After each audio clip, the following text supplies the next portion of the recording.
Bon alors, certification à distance et changement de pratique, je ne vais pas vous parler de ressources. Je vais vous parler d'une recherche qu'on fait sur la formation des enseignants, notamment en cherchant à utiliser les technologies pour changer les pratiques pédagogiques, donc pour changer les comportements des enseignants. Le constat générique qu'on fait, à peu près toute la revue de la littérature sur la question, depuis maintenant 20 ans malheureusement, n'évolue guère, c'est que les pratiques d'enseignants évoluent peu, changent peu. L'impact des technologies est relativement faible. Il est extrêmement médiatique, autrement dit, et on est là pour ça d'ailleurs. Hein.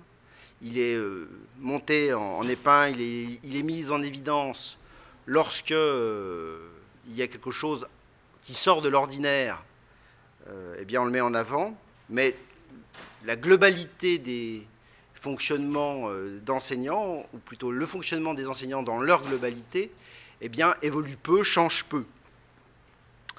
Pour autant, que ce soit en France ou au Québec ou en Belgique ou en Suisse, en tout cas dans tous les pays, il y a eu de très très lourds programmes d'investissement, de formation. Il y en a qui ont été très focalisés. Hein. Je pense par exemple en Angleterre où ils ont mené des opérations avec des équipements de tableaux blancs interactifs, de tableaux numériques. Et finalement, une fois passé l'engouement, l'intérêt retombe et on retrouve très vite des pratiques classiques d'enseignement qui finalement vont remettre les technologies là où elles ne devraient pas seulement être, à savoir comme une mobilisation d'outils, ni plus ni moins. Alors, l'idée qu'on a eue il y a maintenant 2 ans, c'est d'essayer d'utiliser les technologies pour faire vivre des pratiques différentes. Le cadre, qu'est-ce que c'est? C'est la formation des enseignants du primaire et du secondaire. Je vais y revenir. Et on leur a imposé quelque chose. Autant vous dire, vous allez le voir, qu'ils n'ont pas bien aimé qu'on leur impose quelque chose. Mais bon, on assume notre côté démocrate et ouvert sur ce registre. Et là, ce qu'on a essayé de faire, c'est de poser un principe de dissociation de l'enseignement et de la mise en évaluation. C'est-à-dire, les pratiques classiques d'enseignement dans tous les cursus de formation font que les enseignants sont en même temps leurs propres évaluateurs finalement de leur travail ou de leur performance en évaluant les travaux des étudiants. Et là, on a posé un principe qui est différent, qui est assez connu et assez pratiqué pour les langues. Hein. Je pense par exemple au certificat de langue pour l'anglais ou pour l'allemand, où la certification des compétences est complètement dissociée de la formation. Ça ne veut pas dire qu'il n'y a pas formation, mais ça veut dire que la formation, elle est renvoyée dans un temps et la certification est renvoyée dans un autre temps. Et ce qu'on a mis en œuvre ici, alors c'est quand même une approche de formation, c'est qu'on inscrit les étudiants dans un processus de certification par la résolution d'un certain nombre de difficultés et de problèmes, par la simulation, hein, par un faire comme, qui va être le support à la certification, à l'évaluation et donc ensuite à la certification. Comment on le fait? On le fait par une pédagogie de groupe, on met les gens en groupe. On met en place quelque chose qui est également quasiment absent de tous les cursus de formation, l'évaluation par les pairs, en mettant en place une méthodologie d'évaluation des individus les uns par les autres. Alors, on se base sur les travaux d'un chercheur que j'ai encadré il y a quelques années qui s'appelle Ladi Bouzidi de l'université de Béjaïa, qui a fait des recherches pour essayer de voir avec plusieurs promotions d'étudiants, plusieurs types de matières, quelle était la martingale, pour le dire comme ça, qui permettait de définir le bon modèle d'évaluation par les pairs avec un certain nombre de correctifs purement statistiques, sans s'intéresser au contenu, de sorte que, globalement, quand vous êtes sur des grands nombres, à partir de 50, 60 étudiants, bon, c'est pareil, ça, il l'a abaqué, eh bien, quel que soit le sujet, l'évaluation par les pairs sera à 95% la même que l'évaluation de l'enseignant. Autrement dit, l'enseignant peut, et c'est d'ailleurs ce qu'on a mis en place, peut évaluer quelques notes par le hasard pour élaborer une sorte de base référentielle, et il va trouver les résultats affectés aux étudiants seront à peu près les mêmes venant de l'enseignant ou bien émanant des pairs. En gros, il faut 4 étudiants plus lui-même, les 4 étudiants ayant une tendance à la sous-évaluation et l'auto-évaluation ayant tendance à la surévaluation. Et la compensation des deux aboutit à peu près à la même évaluation, à 95%, à l'évaluation de l'enseignant. Donc, quelque chose qu'on fait assez peu parce que c'est du boulot. Ça veut dire que tout le travail que l'on fait quand on évalue en tant qu'enseignant, où on applique des critères copie après copie ou travaux après travaux, là il faut anticiper le travail d'évaluation en donnant des cadres extrêmement précis, de sorte que ça fait un travail conséquent, donc on ne le fait pas pour un petit nombre d'étudiants, il faut le faire pour des grands nombres, et c'est le cas pour ce que l'on a mis en œuvre avec ce que vous allez voir, ce qu'on appelle la certification C2I2E. Je vais vous expliquer ce que c'est. Et alors, l'autre démarche mise en œuvre, c'est que le processus s'est mis en place uniquement à distance. Uniquement à distance. Pourquoi ? Eh bien, pour casser l'effet péroraison de l'enseignant, qui a l'habitude de parler devant un public en tenant assez peu compte de ce que les gens pensent ou comprennent. Par exemple, là, ce que je suis en train de faire, je me fous à peu près de ce que vous pensez, de ce que vous imaginez, parce que de toute façon, je n'ai pas les moyens d'avoir accès à ce que vous pensez ou aux images que vous êtes en train de vous construire. Donc, je fais mon théâtre, mon cinéma, en utilisant de toutes les techniques que je pense pouvoir maîtriser pour retenir votre intérêt et quand même essayer de faire passer un certain nombre d'informations. Mais j'ai quasiment peu de rétroaction par rapport à vos attitudes, si ce n'est un nez que vous vous grattez ou le fait que vous pianotiez sur votre tablette ou autre parce que vous trouvez le temps éventuellement un peu long. Bon, bref, pour casser complètement cette démarche, tout le processus se met en place uniquement à distance pour changer et casser tous les repères des étudiants et des enseignants. Alors, l'idée de cela, c'est d'essayer de faire bouger les représentations. En termes de formation d'enseignants, il y a un travail qui est très intéressant qui a été fait par une collègue belge qui s'appelle Vos, qui est paru dans Éducation et Formation en 2010, qui reprend un peu tous les travaux qui ont été faits, notamment par Kennedy, sur la formation des enseignants, l'importance de leur représentation et autres, et elle présente une schématisation qui me paraît vraiment très heuristique de ce qu'on a essayé de mettre en place. Elle oppose en fait deux axes, l'axe de l'élaboration sociale et l'axe de la validation, donc qui est soit empirique, soit pas de validation du tout, en essayant de montrer que les pratiques des enseignants sont pour une grande part issues de leur propre expérience personnelle en tant qu'élèves, de leur expérience en tant que stagiaires de formation, enfin quand ils apprennent le métier, de leurs premières pratiques de formation, de quelques conseils qu'ils peuvent avoir, et c'est ce qui va finalement constituer leur viatique professionnelle en une articulation plus ou moins maîtrisée entre, d'une part, les connaissances théoriques qu'ils sont amenés à avoir par leur lecture ou par les cours ou les séminaires auxquels ils travaillent, les croyances partagées, autrement dit, quand on discute entre nous, quand ils discutent entre les profs, quand ils discutent entre entre élèves-maîtres, par exemple, les croyances personnelles, donc issues de ce qu'ils ont eu comme expérience quand ils étaient jeunes, ou lorsqu'ils ils ont vu une pratique qui leur paraissait intéressante, et une opposition entre connaissances théoriques, je viens de l'évoquer, et des connaissances pragmatiques.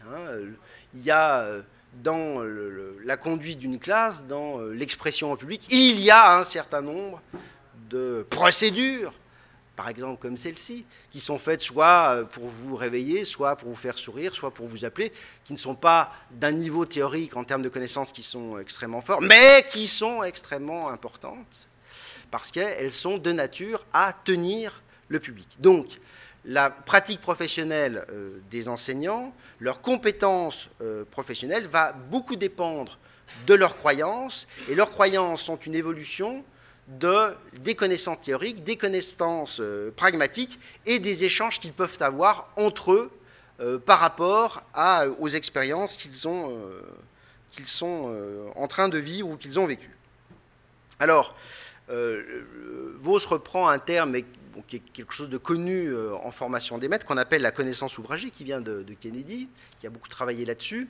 Et cette connaissance ouvragée, je viens déjà d'en dire quelques mots, c'est de dire que finalement, ce qui fait de nous des professionnels, c'est à la fois notre socialisation primaire, donc quand on était élève nous-mêmes, notre socialisation secondaire, quand on a été en formation, les échanges qu'on a pu avoir, la formation initiale qu'on a pu avoir et la formation continue, souvent la formation continue étant en dépendance de la formation initiale, ce qui veut dire par exemple que quand vous avez des collègues enseignants, y compris du supérieur d'ailleurs, que vous souhaitez former ou accompagner à la manipulation des technologies, pour parler de ça, eh bien ils sont extrêmement réactifs, au sens de non-participants, à d'autres approches que celles qu'ils ont connues, à savoir, ils veulent bien qu'on leur raconte des salades, ils prennent un peu ce qu'ils veulent et puis ils laissent ce qu'ils ne veulent pas, ce qu'ils peuvent à peu près faire, mais leur demander de faire des travaux, leur demander de vivre des expériences un peu différentes, c'est extrêmement difficile. Pourquoi ? Parce que l'acceptation qu'ils ont de la construction de ces expériences, de ces nouvelles expériences, est complètement dépendante de leur socialisation, de leur formation initiale. Et enfin, les expériences de l'enseignant, on sait tous qu'il y a des choses qui fonctionnent et qui ne fonctionnent pas par la pratique, et donc on essaye de reproduire des choses qui fonctionnent, et parfois on ne maîtrise pas toujours les aléas qui font qu'on peut reproduire ce que l'on souhaite reproduire. Donc, mise en place d'une certification à distance pour essayer de casser tous les modèles de façon clairement affirmée.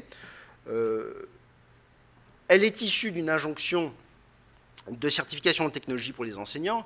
Alors je ne vais pas faire très long là-dessus, mais à l'époque, le ministère a décidé que pour être titularisé, il faudrait avoir une certification qui s'appelle le certificat Internet, informatique et informatique et Internet de niveau 2. Et le niveau 2, c'est pour enseignement, il y en a pour niveau 1, je ne vais pas trop longuement développer ça. Mais donc, en tout cas, ce qu'il faut retenir comme idée, c'est que pour devenir enseignant, il fallait avoir cette certification, et ça s'est imposé à tout le monde, c'est tombé sur la tête de tout le monde comme ça, et c'était une excellente occasion pour essayer de proposer en masse un système différent, en dissociant la dimension formation et la dimension certification, c'est ce que je viens d'évoquer.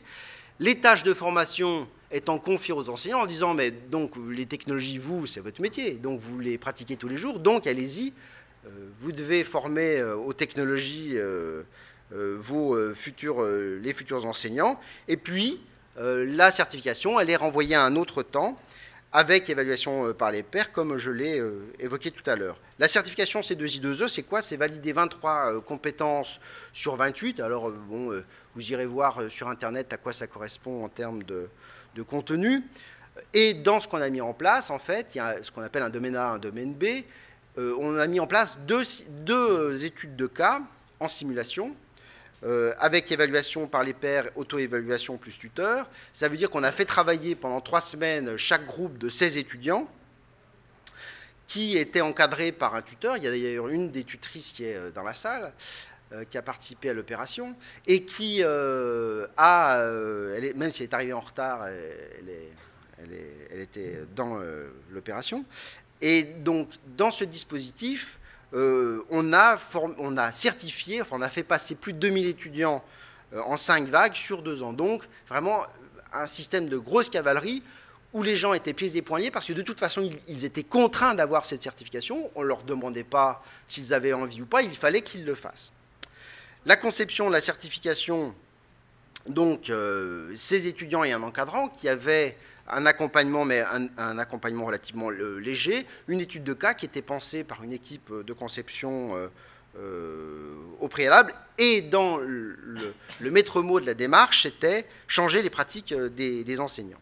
Alors, les recherches qu'on a faites là-dessus, c'est de voir quelles influences ont eu ces expériences sur au moins les postures des étudiants qui étaient dans la certification par rapport à ça, en essayant de travailler avec des variables assez classiques sur le genre, la formation, parce qu'il y avait des gens qui étaient en agrégation, des gens qui étaient en maths, en français, en langue, des gens qui passaient des concours pour l'enseignement dans les collèges et les lycées, pour les écoles, etc. Et puis les groupes constituants essayaient de voir quelles étaient l'alchimie de tout ça. On a travaillé à partir de quelque chose que j'avais déjà présenté, qui s'appelle triplet d'activité. Je ne vais pas très long développer. Ça a été publié dans un article il y a 2 ans, donc dans la RITPU, la revue sur les technologies dans l'enseignement supérieur. En gros, on essaye de prendre un certain nombre de critères qui sont élaborés à partir des traces que laissent les étudiants, aussi bien en termes de connexion, en termes de participation, ça veut dire qu'est-ce qu'ils disent, combien de mots ils utilisent, à quelle fréquence ils le font, etc. Donc il y a un certain nombre de choses qui sont déterminées comme ça. Je vous renvoie à l'article pour avoir plus d'informations sur le sujet si ça vous intéresse. Et l'idée, c'était toujours la même, c'était d'essayer de savoir s'il y a un lien entre l'implication des gens, donc avec une sorte de triangulation, avec le triplet d'activité, et leurs résultats aux examens. Ce qu'on met en évidence, c'est qu'il y a à chaque fois des effets, mais qui sont des effets, alors les effets groupes, là par exemple ce qu'on a étudié c'est 29 groupes, et bien sur les nombres de connexions, les durées de connexion séminaire, les nombres d'actions d'application, le triplet d'application globale, etc., eh bien il y a à chaque fois des différences. Ça veut dire que l'expérience qu'ont les étudiants, les futurs enseignants, est extrêmement diverse et extrêmement traçable en fonction de la constitution du groupe. Et alors, ce qui est un peu étonnant, c'est qu'il y a toujours un effet genre. Alors, bon, je suis désolé de le dire comme ça, mais quel que soit le cas de figure, les filles ne se comportent pas comme les garçons. Bon, c'est comme ça. On ne peut pas faire comme si ça n'était pas le cas. Voilà, c'est comme ça. Il y a des effets formation, sauf, vous voyez, pour les durées de connexion au séminaire où ce n'est pas significatif, mais pour tout le reste, à savoir ceux qui sont en formation d'enseignants, ceux du primaire ou du secondaire ou l'agrég, ils ont des comportements différents. Et comme on avait mélangé tous les groupes, l'alchimie de chaque groupe fait que là également, il y a des comportements différents. Donc c'est extrêmement difficile d'identifier la bonne martingale qui explique les différences de pratique parce que tout est significatif en termes de différence. Et quand on fait le lien, on se rend compte que pour un certain nombre de groupes, on ne peut pas faire le lien avec une régression logistique, on n'arrive pas à faire le lien entre ces paramètres et l'évaluation, mais pour un certain nombre d'autres groupes, il y a quasiment une automaticité entre leur comportement dans l'expérimentation, enfin dans ce qui pour eux était la certification, et le résultat final. Les résultats, comme je l'évoquais, sont là aussi très prédictifs pour le genre. Autrement dit, si vous êtes une fille ou un garçon, en fonction de votre comportement de participation au jeu, on peut à peu près prédire quelle va être votre note finale. Et en termes de synthèse, voilà ce que l'on peut en gros dire. Mais tout ça s'est passé, c'est un peu ce que j'ai évoqué tout à l'heure, dans un climat d'extrêmement forte contestation. D'une part, le contexte était très défavorable. Il faut se souvenir qu'il y a eu une réforme de l'enseignement, de la formation des enseignants à l'époque, avec ce qu'on a appelé la masterisation. Autrement dit, on obligeait les futurs enseignants à avoir un master. C'était le cirque à la française, à savoir très très bien organisé. On avait mis des concours mélangés parce qu'il fallait satisfaire les syndicats, les groupes de pression, des agrégés, etc. Donc c'était un cirque extraordinaire. Et en plus de ça, on obligeait les étudiants à faire cette certification. Donc vraiment, dans le millefeuille de la complexité, on leur en rajoutait beaucoup. Et ils ont beaucoup récriminé. Ils ont fait des pétitions pour qu'on arrête ça, ils n'en pouvaient plus, c'était extraordinaire. Et ils ont même essayé de bloquer le système en faisant une fraude aux examens. Donc il y a un petit groupe qui a essayé de se dire, bon, de toute façon, ils sont cons. Ça, c'est peut-être possible d'ailleurs. Hein. On va se mettre d'accord pour faire une réponse type, et puis on va tous la changer. Mais évidemment, on est con mais pas stupide. Ça veut dire que derrière, on avait des logiciels de reconnaissance de plagiat, et tout de suite, quand ils ont posé leurs documents, ils se sont fait attraper. Ça s'est pas bien passé pour eux. Donc, vraiment, il y avait un climat qui était extrêmement fort là-dessus. Au passage, d'ailleurs, ça leur posait absolument pas de problème. Hein. C'était des futurs enseignants, mais de se dire, on peut tricher. Ça n'a aucune importance, on peut tricher, c'est possible. Et on va le faire. Et ils l'ont fait. Et quand on leur posait la question, mais pourquoi vous l'avez fait? Ils disaient, pourquoi on ne le ferait pas? Ben oui, effectivement, pourquoi vous ne le feriez pas? Alors, évolution des connaissances ouvragées. On a conduit une enquête sur les 500 premiers étudiants, hein, la première vague des 500 premiers étudiants, donc 2 ans après l'opération, pour voir justement comment était digérée cette expérience pour eux. On a eu 230 réponses avec une surreprésentation des filles, encore une fois, et des catégories professeurs des écoles. Et en gros, hein, je vais vous poser les résultats tels quels sur finalement ce qui nous intéressait. Est-ce que l'expérience que vous avez eue vous a incité à travailler davantage avec les technologies? Résolument, très peu, vous voyez, 6%, mais c'est classique, c'est toujours les mêmes. Hein. J'ai coutume de dire, demain on fait la révolution pédagogique par le macramé ou la poterie, on les aura toujours, cela. De toute façon, ça les intéressera toujours. Quand il y a quelque chose de nouveau, ils le feront. Donc cela existe. Non, au contraire, vous voyez, il y en a quand même un certain nombre, hein. Ceux-là, ils sont vraiment au niveau des croyances profondément ancrées. Et puis quand même, une bonne moitié qui se dit, bah oui, ça nous a incité à faire quelque chose d'un peu plus. Alors, de façon un peu provocatrice, mais pourtant ce n'est pas l'habitude de la maison, on leur demandait si la passation du C2I2E, enfin on leur demandait de qualifier cette expérience-là pour eux, est-ce qu'elle était intéressante, supportable, négative, et la pire expérience de formation qu'ils ont eue, il fallait qu'ils puissent l'exprimer, et vous voyez qu'il y en a quand même un certain nombre, hein, plus du tiers, qui disent que c'était la pire expérience de formation qu'ils devaient faire, parce que forcément, on les enjoignait de faire quelque chose auquel ils ne voulaient absolument pas participer, mais ils étaient quand même contraints. Mais néanmoins, vous voyez, sur l'intéressante et le supportable, on a quand même plus du tiers qui étaient intéressés et qui se sont dit finalement que c'était pas si mal que ça. En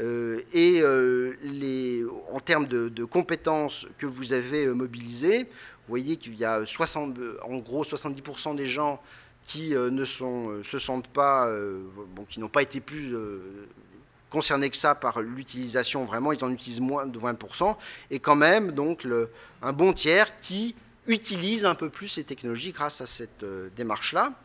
Est-ce qu'ils travaillent à distance? Est-ce qu'ils font travailler leurs élèves à distance? Vous voyez, vous retrouvez toujours les 6%, toujours les mêmes. Hein.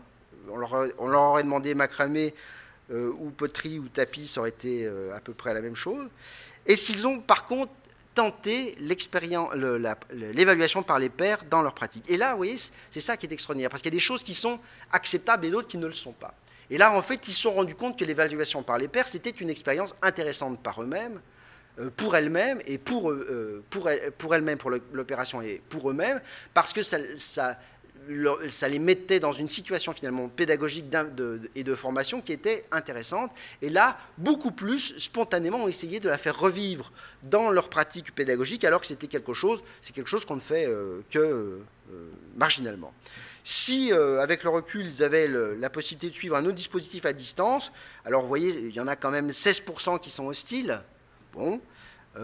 Pas enchantés, 42%, ce qui fait toujours notre bonne moitié, mais tous les autres, bon, voit quand même une évolution donc possible, une perspective qui est possible. Alors, si on croise un peu tous ces résultats, alors je vous donne les choses qui sont significatives et de façon un peu rapide, le croisement qualificatif de la certification et les usages des technologies. Évidemment, il y a une surreprésentation des faibles usagers dans les catégories négatives et pires expériences. Autrement dit, j'ai une mauvaise expérience du dispositif, donc je ne vais pas la faire. Et puis, il y a une surreprésentation inverse, évidemment. Sur les perspectives de nouvelles expériences, eh ben, c'est exactement la même chose. Hein. Ceux qui ont été hostiles dans l'expérience, enfin, dans le ressenti qu'ils ont eu d'expérience, eh bien, sont moins prêts à se lancer dans une nouvelle opération de ce type, et l'inverse également. Et ce que l'on aurait voulu connaître, éventuellement, est-ce qu'on aurait voulu connaître ce type d'opération dans le cadre de la scolarité? Eh bien, on a évidemment eu non dans les faibles usages et du oui dans les forts usages. C'était finalement relativement attendu, mais c'est vérifié, confirmé. Alors, quand on leur demande, hein, dans une démarche un peu Delphi, qu'est-ce qu'ils en pensent, ils pensent que là, on leur a fait quand même un sale coup, quoi. À savoir la rancœur perdure pour tous ceux qui ont trouvé que c'était quand même pas bien de les faire travailler comme ça, mais néanmoins, les pratiques changent. Les modèles de formation, néanmoins, paraissent quand même extrêmement hermétiques aux technologies. À savoir que les collègues, à l'époque futurs collègues, mais maintenant collègues, en situation professionnelle, acceptent de faire des choses à condition que ça ne change pas trop leur modèle classique d'action. Alors, quand on leur a posé la question, finalement, est-ce que les enseignants qui devaient vous faire la formation aux technologies dans le cadre de leur cursus, donc les maths et les technologies, le français et les technologies, comment considérez-vous qu'ils l'ont fait? Vous voyez, le jamais et rarement, c'est bien plus de la moitié, de temps en temps, un bon tiers, et puis couramment et systématiquement, 5 ou 10%. Pourquoi? Eh bien, en fait, les formateurs utilisent très peu les technologies pour former leurs propres étudiants. Ils sont contre-tapent le coquillard. Et donc, de fait, les étudiants en eux-mêmes se sentent encouragés à dévaloriser ce type de pratique. Et d'ailleurs, quand on leur demande en croisant la question, mais alors est-ce que vous leur avez posé la question de pourquoi ils ne le font pas, qu'est-ce qui se passe, etc. Vous voyez que le jamais et le rarement, c'est les 2/3 des questionnés, et les couramment et systématiquement se retrouvent un petit peu plus, sont de l'ordre de 10%, en essayant d'avoir un peu d'information et un peu d'implication de leur enseignant sur ce registre. Alors, si on reprend notre tableau, notre schéma du début, on voit que ces croyances partagées, articulées aux croyances personnelles, les connaissances théoriques, ce qu'on a pu leur apprendre, et les connaissances pragmatiques, donc les connaissances pragmatiques, le vécu qu'ils ont eu de cette opération-là, permet quand même, dans cette sorte de spirale, hein, parce qu'on voit bien qu'on est dans une sorte de spirale qui fait passer de l'un à l'autre, à amener les gens dans de nouvelles pratiques, évidemment avec un coût. C'est qu'il faut accepter qu'un certain nombre des participants soient clairement hostiles et n'acceptent pas le passage à de nouvelles pratiques. Évidemment, les enseignants sont très hermétiques à la modification de leurs pratiques. Pourquoi? Parce que ça modifie leur pédagogie et il faut apprendre de nouveaux métiers, c'est du boulot et on est tous comme ça. On va travailler à l'économie et après tout, c'est pas inacceptable de considérer ça. Alors, évidemment, ce qu'il faut noter, c'est que sous la pression des syndicats d'enseignants, des étudiants, le C2I2E a été supprimé. Ça veut dire que pour régler les problèmes, c'est plus simple, on considère qu'il n'y en a plus. Ça veut dire que le C2I2E existe toujours, mais il doit se faire dans le cadre des enseignements. Ça veut dire qu'il n'y a plus de certification en tant que telle. Hein, ça doit se faire dans le cadre du cursus. Comme vous avez pu constater que de toute façon, les enseignants, dans leur pratique courante, n'utilisent pas les technologies, vous êtes à peu près sûr que, sous la pression de ceux qui ne veulent pas qu'il y ait de changement, eh bien, il n'y aura pas de changement. Je vous remercie.